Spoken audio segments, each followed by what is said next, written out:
조합제 TV 시청자 여러분 안녕하십니까. 어제 어느 호텔에 갔더니 이런 팜플렛이 있었습니다. DMZ 즉 비무장지대 관광 안내서인데요. 하루에 많은 것은 95,000원, 좀 짧은 코스는 65,000원 주면은 1인당이죠.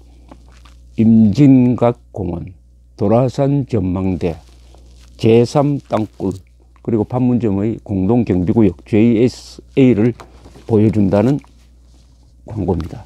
말하자면 방공 안보시설을 관광자원으로 활용하는 것이죠. 이 지식인들한테는 처음에 방공을 관광자원으로 활용하라는 이 정부 지시가 좀 이상하게 느껴졌습니다. 방공 안보가 어떻게 관광자원이 될 수 있느냐, 돈벌이가 너무 지나친 거 아니냐, 이런 생각을 충격을 주었던 적이 있습니다. 이 방공을 관광자원으로 활용하라는 지시를 누가 했느냐? 54년 전에 박정희 대통령이 했습니다. 박정희 대통령. 1965년 2월 박정희 대통령은 춘천댐 준공식에 참석했는데 이런 요지의 연설을 했습니다. 앞으로 많은 관광객, 특히 수학여행을 이 춘천댐으로 유인시켜 우리의 기술을 자랑하고 또 우리의 힘으로 이루어진 업적들을 보도록 할 것을 당부합니다. 우리나라의 방공업적은 훌륭한 관광자원이라고 생각하며 또 이는 방공사상을 고취하는데 큰 도움이 되는 일이라고 생각합니다. 판문점, 휴전선, 평화선, 자유센터 등을 자원으로 하는 관광개발에 종합적 계획이 있기를 바라며 특히 이 지점들의 적절한 시설, 전망대, 휴식소, 관광 코스와 버스 등을 배치함으로써 훌륭한 관광지대가 될 것입니다. 이에 대한 적극적 조치 있기를 바랍니다. 여기서 관광자원으로 예시를 한 게 판문점입니다. 휴전선, 그리고 평화선 자유센터, 평화선이 들어갔습니다. 그때 아직 한일 국교 정상화가 되기 전인데 이 평화선이 있었습니다. 이승만 대통령이 1952년에 건 평화선 관광은 아마 독도 관광인 것 같습니다.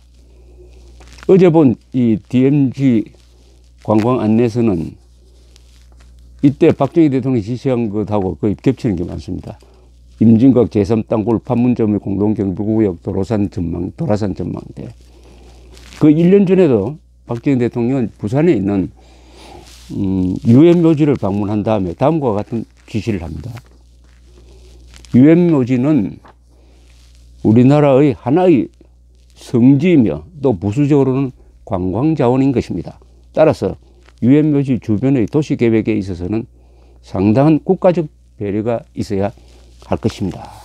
이 세계에서 하나밖에 없는 유엔묘지를 관광자원으로 이용하라 하는 지시를 그러니까 54년 전에 내렸습니다. 반세기 전입니다. 그때도 아마 메마른 지식인들은 화를 냈을 겁니다. 어떻게 성지라고 하는 묘지를 관광자원으로 이용하라고 하느냐. 그러나 여러분들 잘 아시다시피 이제 여행을 해보면은 유명한 묘지는 세계 어딜 가든지 관광자원입니다. 특히 노르망디에 가면은 오마하 비치라고 있는데 거기는 미군 전사자들 공원이 있고 그 뭐 라이언 일병 구하기라든지 유명한 영화에도 나옵니다. 그러니까 박정희 대통령은 시대를 앞서가는 사람이었다는 거죠. 무덤과 방공 시설까지도 훌륭한 돈벌이 수단이 된다. 동시에 교육이다, 교육. 교육도 하고 돈도 벌고 얼마나 좋으냐. 입체적 사고를 하는 것을 알 수 있습니다. 민간인보다도 박정희 대통령은 사고방식이 유연한 사람이었습니다. 그리고 실용적인 사람이었습니다. 그런 것을 보여주는 기사가 또 하나 있습니다. 1968년입니다.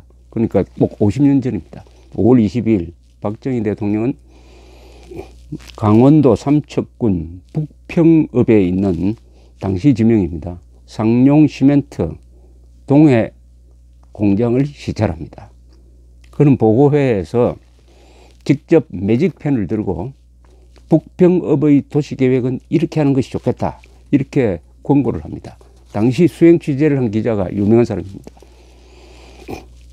뒤에 조선일보 편집국장 그리고 한나라당 대표가 되는 최병렬 기자였습니다. 이분이 조선일보 정치면 까심란에 이런 기사를 썼습니다. 이곳 관리들은 대통령으로부터 브리핑을 듣는 입장에 서고 말았다. 서울 외곽의 도시계획도 대부분 박 대통령의 아이디어에 따라 하는 것이라는데 그 실력이 여기서 처음으로 공개된 것이다. 박 대통령은 금년 8월부터 연간 180만 톤을 생산하여 동양 제1을 자랑하게 되는 상용시멘트가 오는 1971년부터는 연간 420만 톤 생산으로 규모를 확대, 단위 공장으로는 세계 제1의 규모가 된다는 보고를 받고는 철도 수송은 물론 해상 수송 등에 정부가 만반의 뒷받침을 해주라고 지시를 했다. 박 대통령은 특히 고속도로가 서울 삼척 간의 육상 수송에도 도움이 된다는 김성곤 의원의 말을 듣고는 상용이 주동이 되어 민간 자본을 동원해 가지고 민영 고속도로를 건설하는 것이 어떻겠는가라고 한마디 했다. 이걸 보면은 박정희 대통령이 이 세부적인 사안에 대해서 얼마나 많이 알고 있었느냐. 특히 도시계획이라든지 창원을 중화공급기지의 핵심으로 만든다든지 또는 헬리콥터를 타고 가면서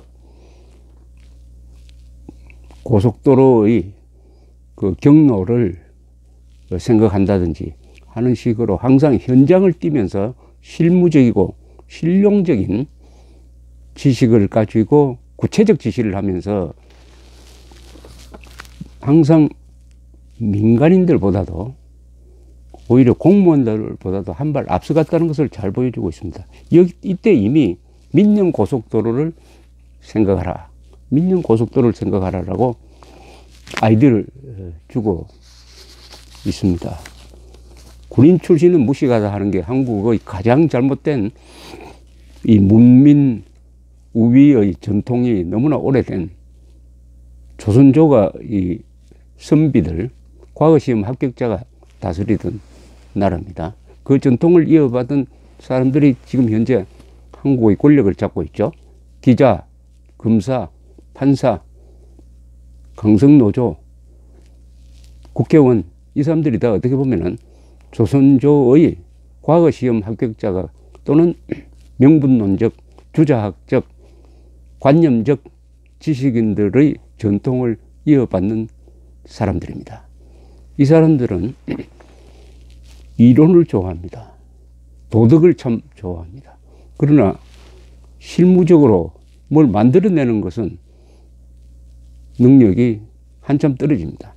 생산 부분에서는 떨어집니다. 그러나 군인들은, 기업인들은, 과학자들은 뭘 만들어내고 일을 해내는 사람들입니다. 한동안 박정희 대통령 덕분에 군인, 기업인, 과학, 기술자가 한국 사회에서 우대를 받고 역사 창조에, 역사 발전에 주역을 했던 적이 있습니다. 그러나 1980년대 후반부터 민주화 시대가 열리면서 조선조의 전통으로 돌아가서 산업공상의 사자에 해당하는 기자, 검사, 판사, 국회의원, 노조, 교수들이 권력을 잡고 지금 보는 바와 같은 이런 정치를 하고 있습니다. 비생산적인 정치죠. 그러면서 군인들을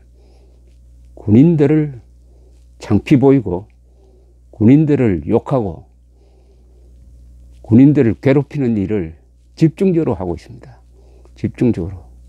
그런 시대에 이 박정희 대통령 이야기를 소개해 드리는 것은 군인에 대한 한국 사람들이, 특히 먹물먹은 사람들이 중대한 오해를 조금이라도 좀 해소해 드릴까 싶어서 이야기한 것입니다. 대한민국은 군인들이 주도한 시대가 있었습니다. 그게 한 30년 됐습니다. 이승만, 전두환, 노태우. 이 세 군인 출신 대통령 시절에 한국이 일본을 거의 따라잡고 세계 웅비하는 국력을 만들어내었다. 그것은 어디서 나왔느냐?